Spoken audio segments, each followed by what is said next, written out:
Minnesota basketball fans, welcome back to the Living in Loserville podcast. He's Aaron, I'm Chris, and we're here to talk some Timberwolves/Gophers basketball with everybody. Obviously, the Wolves have been taking care of business. They've won 4 straight. If you back it up even further, I think it's like 8-3. January in general, we talked like the last few weeks, last week as well, that January, that was damn good. And so far, they've been able to, carry it over. So they have a stretch of games that we will talk about. We'll start with recaps last night, sweep of the Pistons, which those games were actually had some tough moments in it. They're actually pretty good games, even though last night the score wouldn't really tell you that per se. But there were some tough moments in it. Still got some good tests out of it. But then there's a busy week this week starting Tuesday. Back-to-back games against Sacramento on the road at both back-to-back. That's funky. That's not easy no matter who you're playing to win back-to-back nights against the same team in their home arena, even if it is half full. It'd be kind of interesting. But 4 games this week that we'll talk about. Of course, the bench has stepped up a whole lot. We'll talk about a variety of those. Looks like Beasley and others have been turning the corner along with some of the guys we've been talking about lately. The trade deadline is approaching.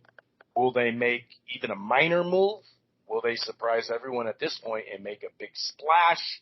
How much does that kind of mess with, what we got going right now? Sure, we're not a 3rd seed, but we are gelling pretty damn well, especially this young and a good chunk of it inexperienced players, especially, experience playing together. So we're going to talk it all through. If you listen to the show, you know that we do end the show this year anyway.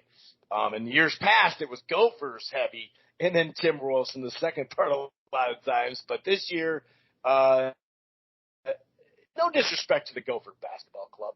They were dealt a tough, Johnson dealt a tough, cards, man, a tough hand. So we're going to talk a little bit about that to close out the session.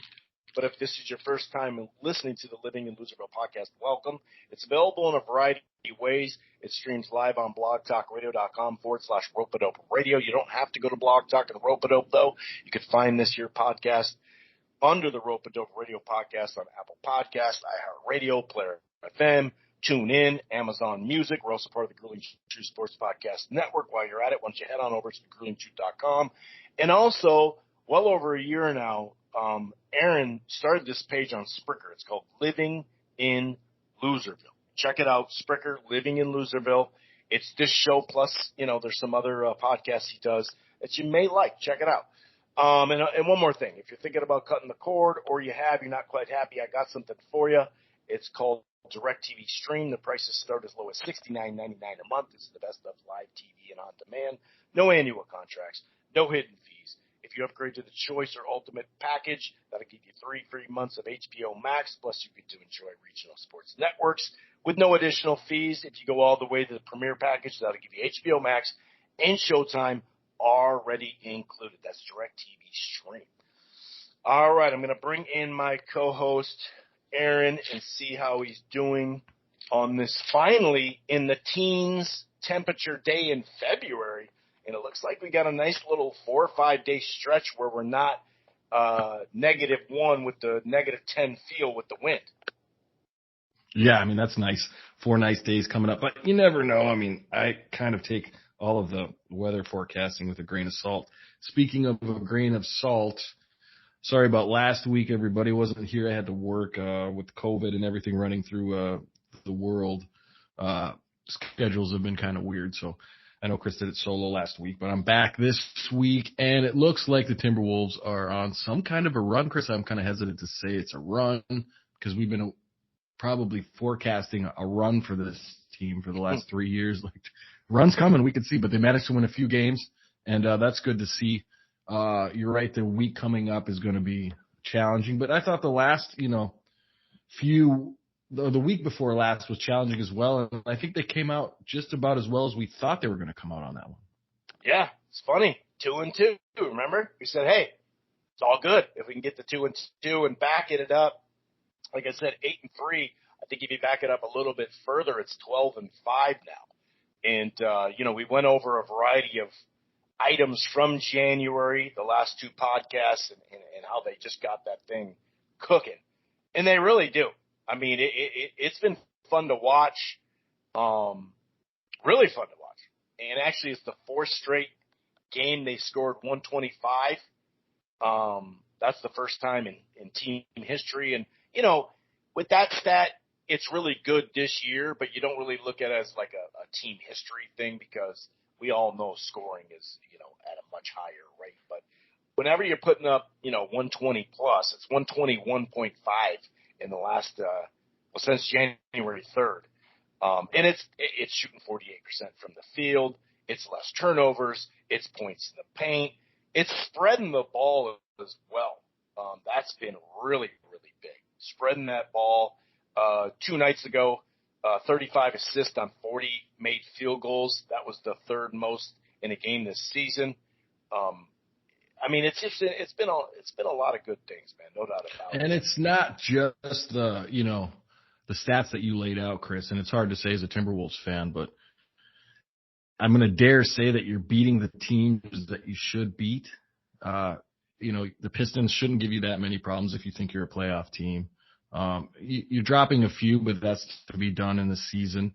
But I think you're getting to the point now, like I said, how many games makes a run, Chris? I mean, 4 in a row is nice. A run is 8 games. What is it? 6 games? It's something like that. I don't know what you constitute a run. I think it's different for everybody. But what I find impressive among those stats is that when you come up against a team that you on paper should beat, you are beating that team. And that's just a good sign for things to come. And I really think, as you progress, you'll start to beat teams that maybe you shouldn't beat or, that happens from time to time, but 10 games out of a season is not too much to ask.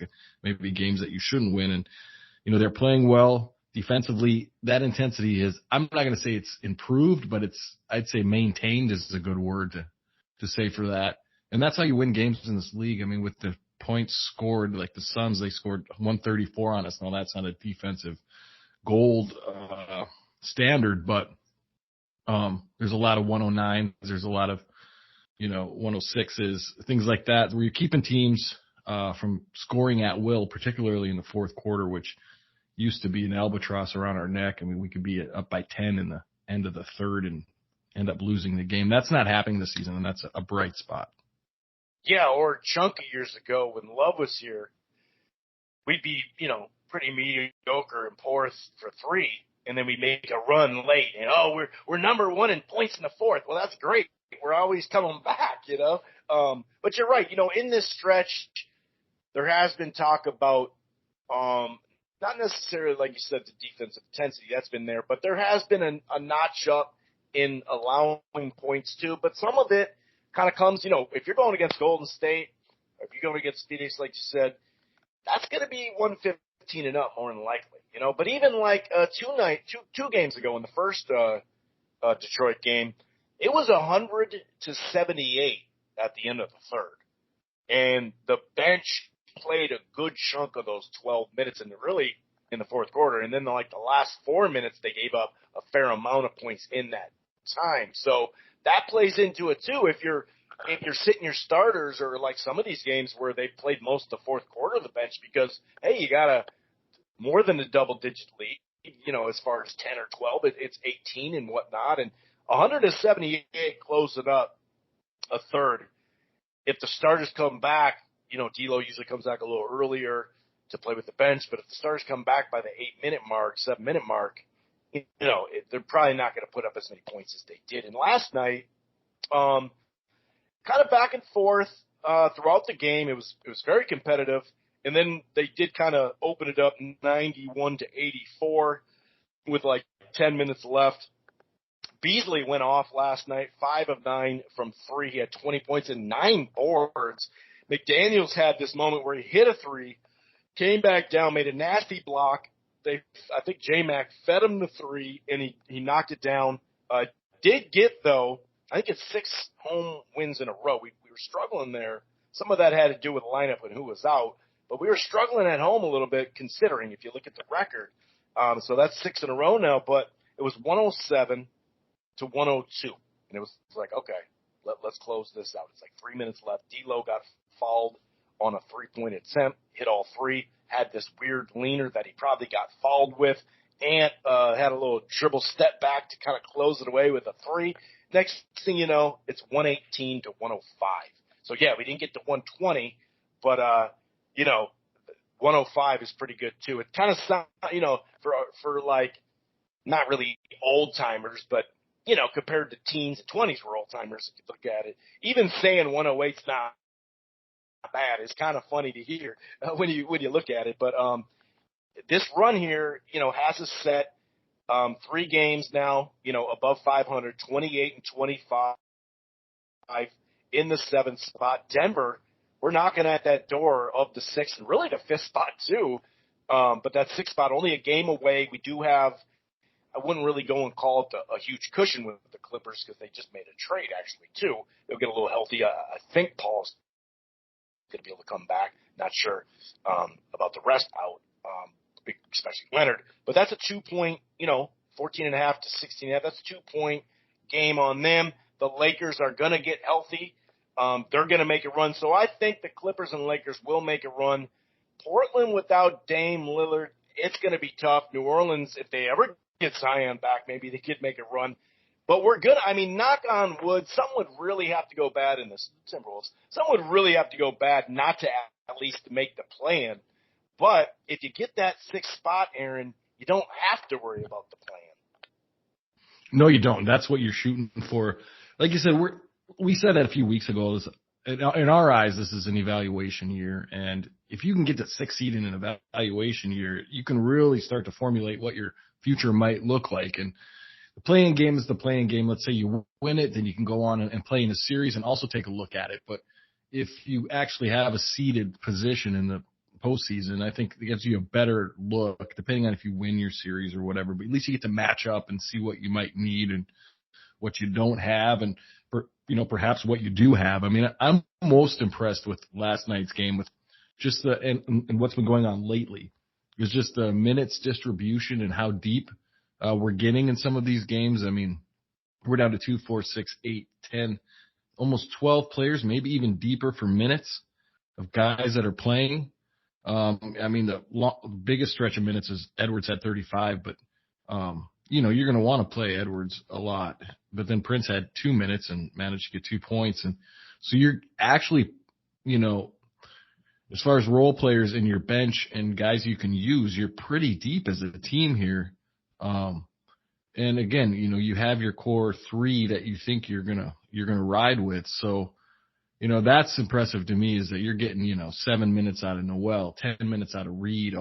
He's a little bummed up or he would have got more minutes. McLaughlin was 16 minutes, Beasley with 22, McDaniels with 25. I mean, you're getting guys that are coming in and being productive all the way down your bench. I think with the exception of a couple guys that aren't getting any time, but I mean, pretty much using the whole team. And I guess that's a credit to Finch and a credit to the way these guys are playing and the way shots are falling and defensively. I mean, if you want prime defense, you got to give guys a little bit of break. And I think that's happening. And that, to me, that's the most impressive thing right now is that, a lot of times you'd see Saunders in the day. He'd go 7 deep, Chris, maybe 8, 9. But we're down to 12, 13 guys that are actually seeing the floor. And that's something to speak about. Yeah. And, earlier, I think on the first podcast we did a couple weeks back for, the Timberwolves Gophers stuff, when we transitioned from the Vikings Gophers football, it did feel like in the beginning of the season they were trying to go with too long of a bench because we're still trying to gel. Let's let the starting 5 play a little longer too, by the way. We're still trying to gel. And then they tightened it up for a little bit, and now that's really paid off, like you said. I mean, just going off of last night as well, 24 and 12 by Cat. D'Lo had 22 and 8 assists. Ant didn't really go off, still got 5 assists and 2 steals. Jaden, 3 blocks. Pat Bev had a little mixture of everything. You're right. We're just getting a lot of help in general, and that ball movement has been a big thing. We talked about that, I think, 2 weeks ago. But if you look at the bench in general, which has been huge, if you look at like the most points this season from the Timberwolves, There's one game in November, Charlotte, where they had 52. Other than that, 68, 57, 55, 53, and 51, those have all come January 3rd and on.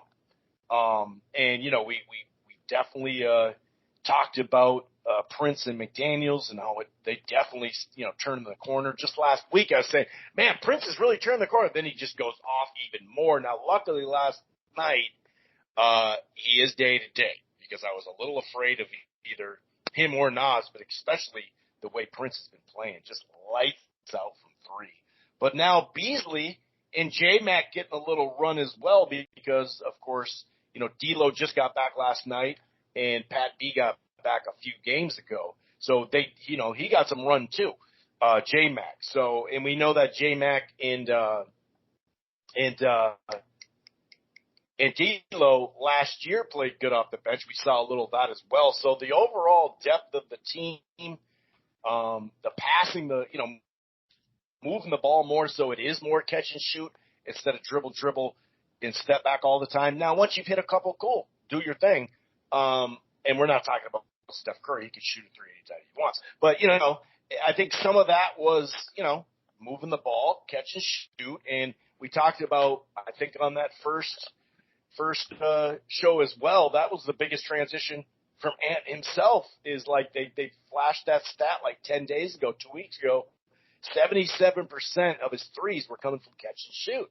So it tells you, how much they've developed just in general that way. But it really, McDaniels does feel like he's back all the way. We talked about Prince. Now Beasley is starting to get his groove back. Shooting 15, what did we say, 15 or 16 of 36 lately. Man, if he can get going, it can get real pretty and real ugly for the other side. Yeah, if he can get going, Chris, and just be lights out for the end of the season and into the playoffs, that's a whole nother level of scoring that you're going to add to this mix. And, he won't start, but all of a sudden, let's say your starters aren't hitting shots. All of a sudden you throw Beasley in and, he can hit shots for you. That adds a whole different dimension of instant offense in a way that you could use. Now, you might give up something defensively, but that's kind of how it goes with shooters. And, of course, Beasley will have his nights that, he's not hitting anything, but those nights are starting to become less, and he shoots a lot of shots. And we'll get into it later about Beasley when we talk about trade rumors and stuff but let's say he gets hot, Chris, for the next stretch of 10 and he's, 40, 50% from three. That changes your ideas of how available he is because that's the kind of guy you need in a series to go ahead and maybe change the outcome of a game and then therefore change the outcome of the series. And like I said, it's all kind of heading into like, if we get into the playoffs, evaluating what we have, that is the key here for the season, I think. And in seeing, okay, well, Beasley's instant offense, can we afford to not have that? How hard is that to find, So is it better to keep Beasley? I know everybody has him on the trading block and they're, speculating all these trades, but it might be harder to find a guy like that than you think. And so that would be worth keeping on to. And McDaniels, like you said, is, to me, is one of those, like, I don't want to say Sean Elliott because that's big words, but obviously different body type and probably different position in the end. But I like McDaniels at the three, and I like how is he a starter yet? Probably not, but he's, probably projecting that way with the way he's playing. And I like him, running the floor. I like him shooting threes. I like him going to the basket defensively. He had a couple really nice plays. If it wasn't last game, then the game before. And so, there's building blocks on the bench too. So I guess to round out this whole little rant is that, you might not need much. Let's find out in a playoff series. Yeah. And, that kind of like Pat B's in the starting lineup right now, and in a year, in 2 years, that then maybe, like you said, McDaniels will move into that small forward spot. And by the way, he got the chance earlier this year before Pat Bev. He just was falling a lot and just not playing. I kind of think like the film was out on him and they knew how he was going to defend him. and they were getting more into his body. And like you said, on offense too, he's shown us a little bit more. To your point about McLaughlin and Beasley coming off the bench, or just the bench in general, the Wolves are down 82-79. This is Dane Moore kind of breaking this little point down in his tweet. And I remember this like, wow. It was like late in the third, and J-Mac Beasley come in, and next thing you know, it's overall with them on the floor. It's a 38-19 run, and it's 117-101 when they were just down 82-79. And maybe that's not going to happen again for 10 days, 4 games from now. But like you said, in a series like that or whatever, just down the stretch, winning these games to keep that spot, that is huge. And just kind of looking at something coming up this weekend or for this week, right now, obviously, if you want to be 7th or 8th anyway, because then you get 2 shots at making the playoffs in the play-in. You definitely don't want to be 9 or 10 because then you got to play to be able to try to get in the play. You beat 9 or 10 winner goes against a 7 or 8 loser. So you definitely want to be 7th or 8th regardless. But looking at it here, at SAC, Tuesday, Wednesday, back-to-back. Then all of them are on the road, by the way. At Chicago, which we don't know exactly who's going to be healthy there, if Zach will be back by that time or not.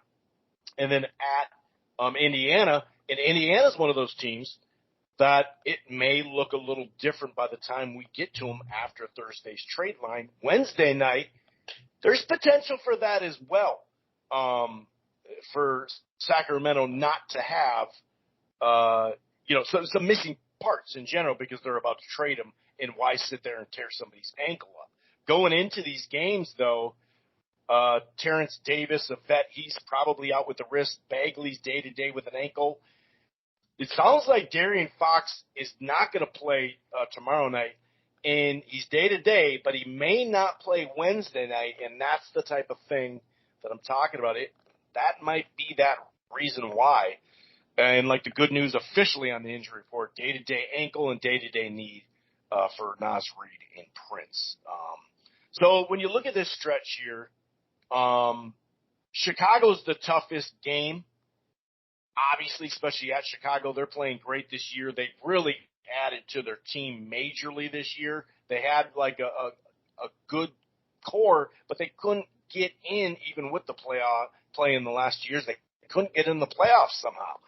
It was just like, what the hell? And I was happy for Zach, but also, you do got to win. As we know, we got plenty of guys that have put up numbers, but they don't get in, especially in the East that's stronger this year, but still was lighter then. Right now, right now, Lonzo Ball might not play in that game. So it's tough to know exactly who's in the game. But when you look at this stretch, Aaron, I'm kind of looking once again at either 2-2 or 3-1. Now we all know as fans we'd love 4-0, but I think we gotta be 2-2, and 3-3 is realistic. Yeah, I mean, we're talking about health here at this point of the season. Who's healthy? Who are we playing against? Who's out for other teams? I think that, and also the trade deadline. Now that gets things a little bit wonky too. You could run into a Bulls team that just made a trade and they're a little bit, not as gelled up as they were. Same with, like you said, the Pacers might be a different squad or just maybe a squad transitioning from a trade. I mean, so kind of right around the trade deadline and who's healthy. And that's the thing about, should the Wolves trade, and we'll get into that, but consistency is going to be a big part coming down the stretch here. And here's kind of the beginning of the stretch run of the season. So I think, the Kings, you might get 2 out of that. Splitting with the Kings is probably what you're going to end up doing. And then the Bulls, depending on where they're at and how you're playing, you could win. I mean, it's a winnable game. It's just, will they? I don't know. The Bulls are especially playing very 4 well, in a row on the road, Right. And like you said, all road games, and we don't know who the Pacers are going to be when we play them, but if they are who they are right now, that's another tough game. So then you kind of want to get both Kings games. So you're right. 2-2 is probably the most realistic outlook, but I think 3-1 is definitely in the realm of possibility. And most likely, I think if we can continue the play in that, like you said, that's Beasley hitting shots, That's everybody hitting shots and playing well defensively. I think you could possibly go 4-0, but I'm not going to hold back on that one and try to say 3-1 would be my expectation. Settle for 2-2, and I think we're probably going to see some. God, it's tough. I'm going to go with probably 2-2, but I'm not afraid to say 3-1. I just don't. It's realistic. You got to win that second Kings game, and like you said, back-to-back games against the same team is a tough ask. Yeah, obviously they don't have it's not just one of their best players. I mean, Halliburton's a damn good player. They got other really good players, but some players just dust you off. Like they for whatever reason they just can beat you, or just that game they go off. Like that's just how it is sometimes, and that's Fox for us. I mean, it's he has been. Now we haven't played him with Pat B. I should preference that. So he may throw a clothesline, and it may be early, but I will say this: having those back-to-back games, I'm guessing we're not going to have either Nas or Prince. And then do you want to – because you don't – if you play him, then do you want to play him on a back-to-back coming off a fresh injury on Sunday? No. Probably not, right? So I'm guessing those guys aren't going to play either of those games. So now all of a sudden, okay, that's two bigs in a sense, because small forward, power forward for Prince. That all of a sudden that gets a little funky. We're going to, lean on our starting five a little bit more, not so much – guard department or whatever, but Beasley's going to have to stand up like we've said. But even just to the break, Aaron, beyond that, Charlotte and Toronto, then we have a nice little break there. So those 6 games, 3-3 and 2-2, I mean, we'll get to those last 2 games when we have it, as far as predicting. But 3-3 and 4-2 is definitely doable. And when we look at it, just talking about the trade deadline here coming up, and we do have to kind of, we got to remember a couple of things. First of all, everybody take a deep breath. Okay, take a deep breath. Count to 100 if you want, or 10, whatever it is. And, we had that. I remember seeing that video basically yesterday. It was 2 years ago when we made all those trades. And we brought D'Lo and Beasley, and that ended up with McDaniels and Bando and all this stuff, right? And we say, God, someone was saying it was 3 years ago. It's like, dude, that wasn't 3 years ago. Stop. And not only that, but when we did get D'Lo, he played one game with Cat, and remember, Cat got hurt for the last 10 games, and then COVID hit. And then we didn't play together until the next fall because you could barely even play 5-on-5. If you weren't in the bubble, you were kind of screwed. If you weren't in that NBA bubble, it was rough. So, and then we saw what happened. And this isn't, like we said, go back to there's reasons and there's excuses. These aren't really excuses. These are more reasons they haven't played. I got the number right in front of me, and obviously we're going to go around the whole roster or whatnot, but the whole Cat and D'Lo pairing, right, because that's what it was then before we had Edwards, right? They're 36 and 26 together. Now that's 62 games. So that's 20 games short of even a full season of playing together. So – and I say that not just to say calm down, everybody, this thing's still coming together, and we can kind of see it now, but also how much do you want to mess with it that they've only been in 62 games, and since COVID hit in that 9 months, spurt where we barely did anything as a team, maybe some team workouts and stuff like that and little mini scrimmages, but barely even that for a while. We added Edwards, that first-round pick, and Rose says, hey, the Warriors for a fact did want, I'm not saying Edwards, but they wanted that first-round pick. So that was nice to hold off on that now that we could see it on our rear view, but we added McDaniels. We made some trades. We brought in Rubio. He was really good for Ant and some other younger players. He's moved on. He actually just got traded again. And now, we got Pat Bev, which is a different version of Rubio, a little bit more intense, a little bit more right there in your face, and obviously a better fit per se. Prince is coming along. We got these pieces. We still think we just talked about Beasley, and obviously we'll talk about him right now, but it is kind of funky to be tooling with too much. We talked about this bench, and then if you're going to get rid of 3 guys off the bench for 1 guy, that is you are liable, because we haven't played that much together, of messing up the stuff. But Beasley does seem like he is on the block, and there's a variety of guys. Covington was in that picture too, by the way, but he got traded. But it does seem like he's first and foremost. We've heard everything from Beasley in a first-round pick for Marcus Smart. We've heard good role players like Malik Beasley for Josh Richardson and maybe Romeo Langford.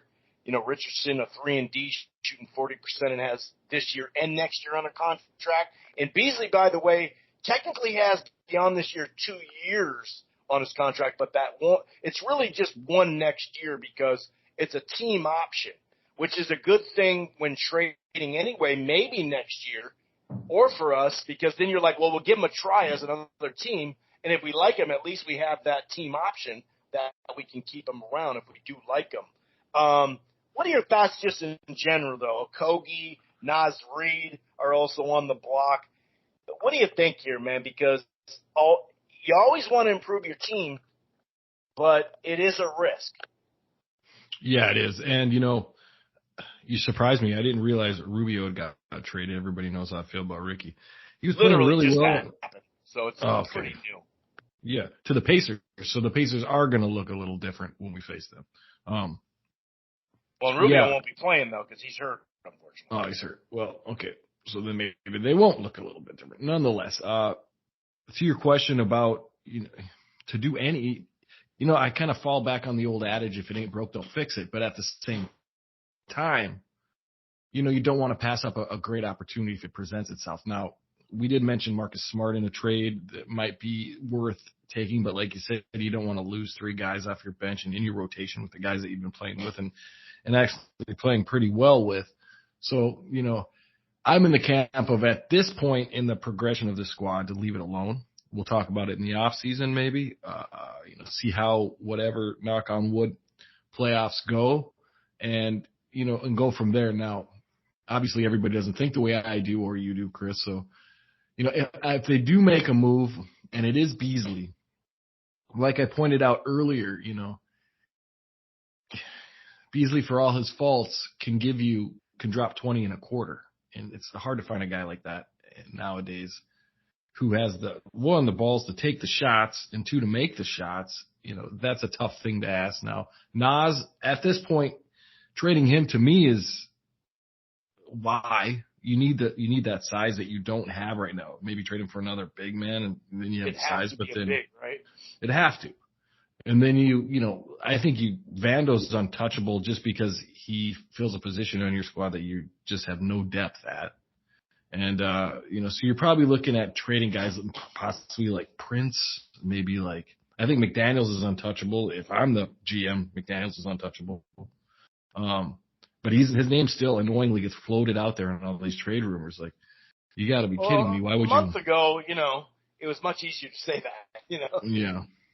Because he was. Yeah, so I mean, long story short, Chris, if it ain't broke, don't fix it. Find out what you have this season. Go to the playoffs. Now, I'm not going to pass up a great deal on paper, but at the same time, it's going to have to be something that really catch my eye as far as a player that we get in return to give. Because most likely, Chris, like you said, it's not going to be one player for one player. We're talking about, unless you add draft picks, it's going to be the bigger the player, right? The bigger the player, the more it's going to be a combination of some bench players and possibly a draft pick for probably one player and maybe a draft pick. So do you really want to mess with what seems to be a good thing at this point when you really don't know what you have when the chips are down? I'd rather just stick with what you got, find out when the chips are down what you have, and then make a move then, with a little bit more information about what your team is as opposed to now, grabbing a sexy name or taking a flyer on somebody. It just doesn't make a lot of sense to me at this point. I think we agree on that.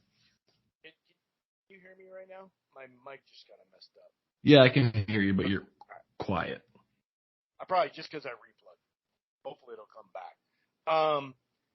Yeah, I mean, clearly we do have somewhat of a log jam of guards. I think that's pretty clear. We're playing Edwards at small forward technically in the starting lineup right now. That starting lineup is still plus 30, by the way. Now that we got it back, it's still plus 30. still leading the league for starting line or for best lineups together. But we've ranked, Vando. You're right. I believe Vando's untouchable. I agree with that.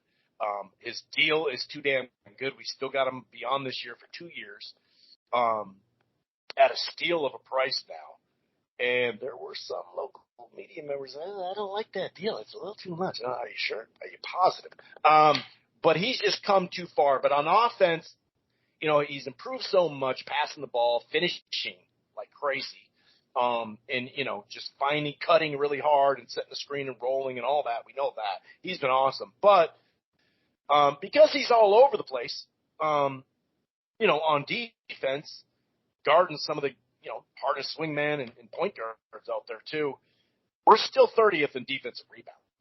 And maybe that's why some of our defense have gone down, or it, isn't necessarily, like I said, top 8 or top 5 or something. That plays into it too. You play great defense, and then you give up a freaking rebound. Whether they score or not, it's still extra possession, blah, blah, blah, blah. But when you look at that log jam, all three of the starters, Bev and Edwards, they can play pretty much all the guards. Edwards probably isn't, he even said himself he don't want to play point guard right now, just in spots. And then 2 guys off the bench we could mention we've been talking about. 3 guys off the bench, technically, J-Mac and, my point is there is a log jam, and if you could trade Beasley for either a legitimate big man or just a solid big, I think you do it. That rebounding and defense, and hey, Turner is awesome. I don't know if that's possible. Simmons is still out there. Turner, whenever those guys get traded, you do want to be in on that as much as you can. At any time, you just got to make the move if it's the right move, if it's a good deal, of course. But I definitely would like some sort of solid backup, even if he is a third center, or whatever. I do kind of want that, and I think that's why Beasley's on the block because, hey, we got literally 6 guys that can play guard and shooting guard and a little bit of small forward too. So that's why I think he's on the block there. And like you said, the weapon he can be, especially if he's matched right. Naz Reid is definitely okay. So here's a question, Chris. Go ahead. Quick question. In this regarding Beasley, and it kind of boils down to what I think about his trade value. We realize the weapon that he could be. Is he that right now? The last 5 games, yes. This season, no. That's just the bottom line, and that's why I think, Now, I don't know what we can for sure get from him, but if we could get like a guy like Gordon, who has 2-3 years left on his deal, who's 31 or whatever, who's been the 6th man of the year or is in the top 5 for voting for 6th man of the year, and Houston ain't going anywhere. They're rebuilding. So they want to get rid of – they don't want to have Gordon on their team per se for the next few years. Gordon gives us what we want in a more consistent way, especially when you're talking about going against the high-profile teams and also, in a series. So if we could get Eric Gordon, for instance, yes, I'd much rather have him because he's way more consistent than Beasley. And Beasley does seem like we can't just say volume shooter because he's getting almost 9 a game, right? 3-pointers. But it does seem like he needs to be in the starting lineup. Well, guess what? Houston will probably put him in the starting lineup. Yeah, Beasley needs to shoot. That's a given. He needs to shoot to get his shot going. He needs to shoot to play defense. He needs to shoot to be productive. Gordon, to me, like you said, a bit more consistent all-around player. I don't know if there's talks about Gordon, obviously, probably because he brought his name up. But, there's something, I guess if you have a stacked bench, and you can afford a guy like Beasley in his what we think he could be, you have to have a lot of other parts for that to be a valuable part. So I think, I've changed my mind a little bit on whether or not to keep Beasley. Of course, things have to line up, but the question, we know what he could be. Is he that? I asked because, we have to make that decision theoretically within the next few days. And Like you said, the last 5 games, he's been that, and he's been that other times, but consistently, is he that yet? And I agree with you. No, he's not, which I think makes him expendable, not to mention the logjam at guard we've had for a couple of years. We've got to lose something there. And like you said, if we could get another front court player that's effective, and even like you said before the show, defensive rebound, play defense, get the bunnies around the basket, and just do the dirty work in the front court, along with Naz Reid and Vanderbilt.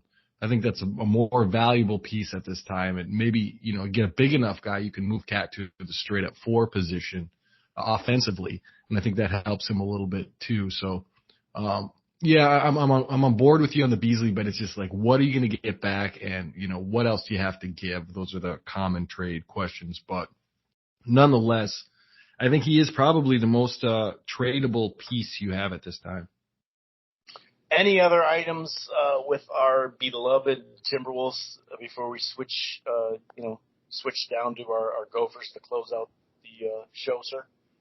No, I did watch the Gophers play Iowa, and what stuck out to me was similar style of play, I think, is what Ben wants to do to what Iowa does as far as the recruiting aspect and the toughness and defense and the shot making, et cetera.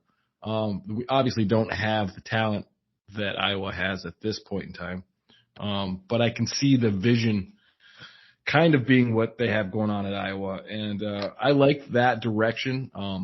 But I think they're going to continue to struggle, and they have continued to struggle in the Big Ten just because I don't think they have the horses yet. But I think I like the direction it's headed, if it is heading in that Iowa sort of direction. And obviously you can't have a mirror image to the Hawkeyes, but I thought that game was a good way of looking at both sides and seeing, okay, what type of players are we probably going to recruit? What type of play is going to be on the court?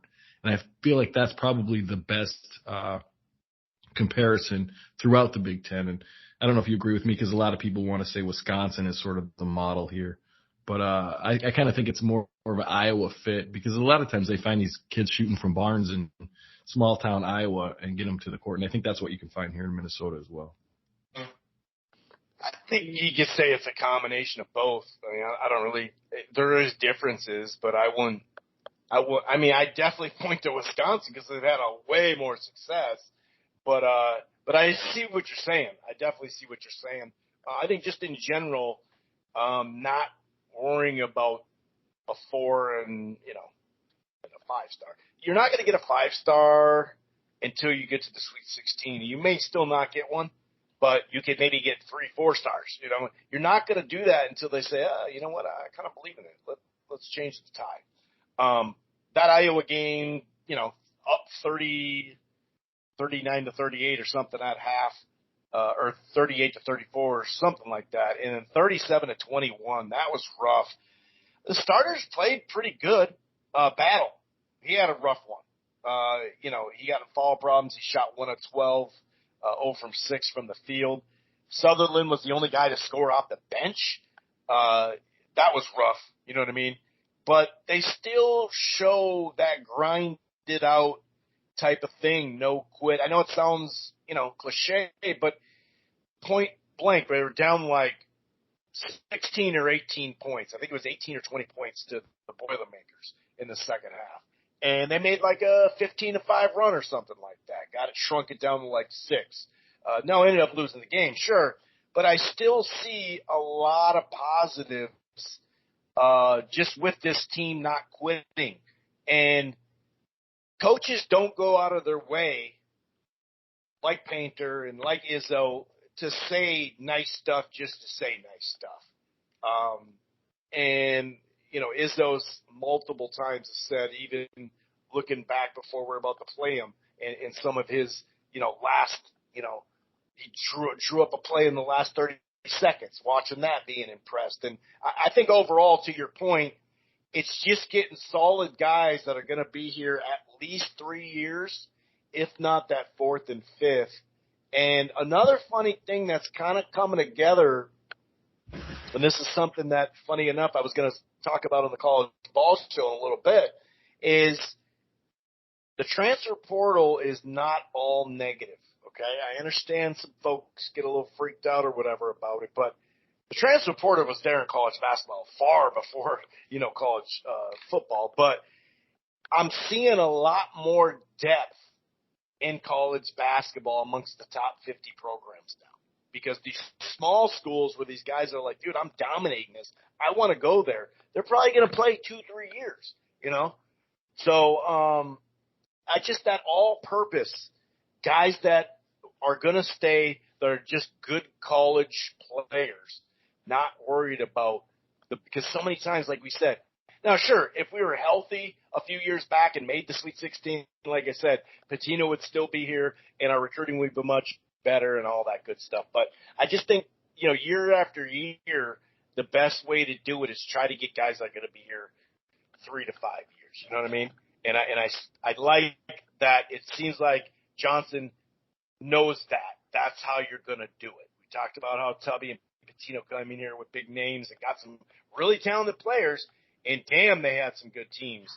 But it never worked all the way. And then you go, man, if we could just have him next year, well, you can't. He's gone. We can't recoup like that, Yeah, I mean, that's well said. I think it said a little bit better than I did. And, you can't, rule out the fact that if you become a middle of the road Big Ten team and you find a hometown 5-star that wants to stay, that's a little bit more doable. That's a little bit more understanding. He might stay a season, might stay 2 seasons, but you're still going to get a chance at them as opposed to like not having a foundation for your program and depending on the 5-star to come in and do something about it. I mean, if you're going to get these guys that are, serviceable Big Ten players for 2 to 3 seasons and then augment that with a high 4 or a 5-star, now you're starting to talk about Sweet 16. Now you're starting to talk about farther in the tournament and I think a more solid overall bench and team that you want to have in the Big Ten, because the Big Ten's a battle and you need depth and you need a lot of things. It's not just football. You need depth. You need depth in basketball too. There's some big, strong guys in the Big Ten that you might not find in the ACC or anywhere else. So, I think that's the right way to go, Chris. I think we're both on the same page with that. I think also that might take, 2 to 3 seasons to actually build that foundation. Yeah. But I think it's well worth it. And I think that was kind of Pitino's Achilles heel, is that he wasn't building that sort of foundation for the program. And I think that probably did him in the end because he had to rely on some other parts. And I think his recruiting angles were just a little bit different. And I think, you build the ground floor and then you can maybe add a skyscraper here or there, when you need it. And, like I said, you're much more able to go and recruit a Jalen Suggs if you have consistent, all those other guys on the team, and Suggs becomes an augment to your team as opposed to trying to be the salvation of your program. And that's tough for a kid to kind of walk in and accept.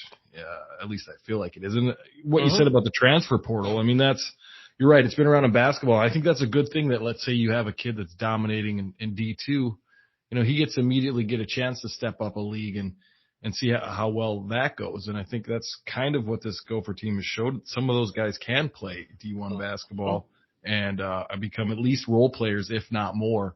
So I think that opens up a great opportunity for them, so they don't have to score 45 their senior year and, Wesleyan or whatever small school they're in. Right. They can jump up a league, see how that 45 does in the Big Ten.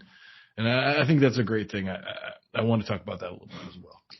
Well, I mean, if it's a minor league for the NBA, it might as well have levels, right? It might as well use it all together. But yeah, it's you're right, building that foundation. And obviously, I don't think there would be as many one-year guys either if it weren't for 10, 12 dudes leaving. We can't really even look at it in a negative view at all.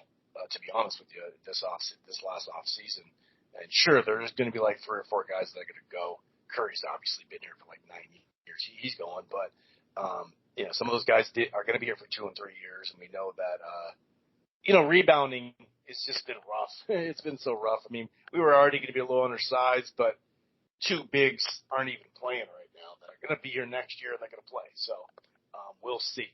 All right, we'll be back next week. Hope you guys have a good week. Let's see if we can't go 3-1 or 2-2 for the Timberwolves and come back and talk about this stuff. And as far as the Gophers, man, they are now finally going to get into a part of the schedule that, Northwestern twice and, get some wins, get some confidence. We are going to talk NIT down the stretch, man, because that's more games, more reps, more practices. We'll be back next Monday. Peace.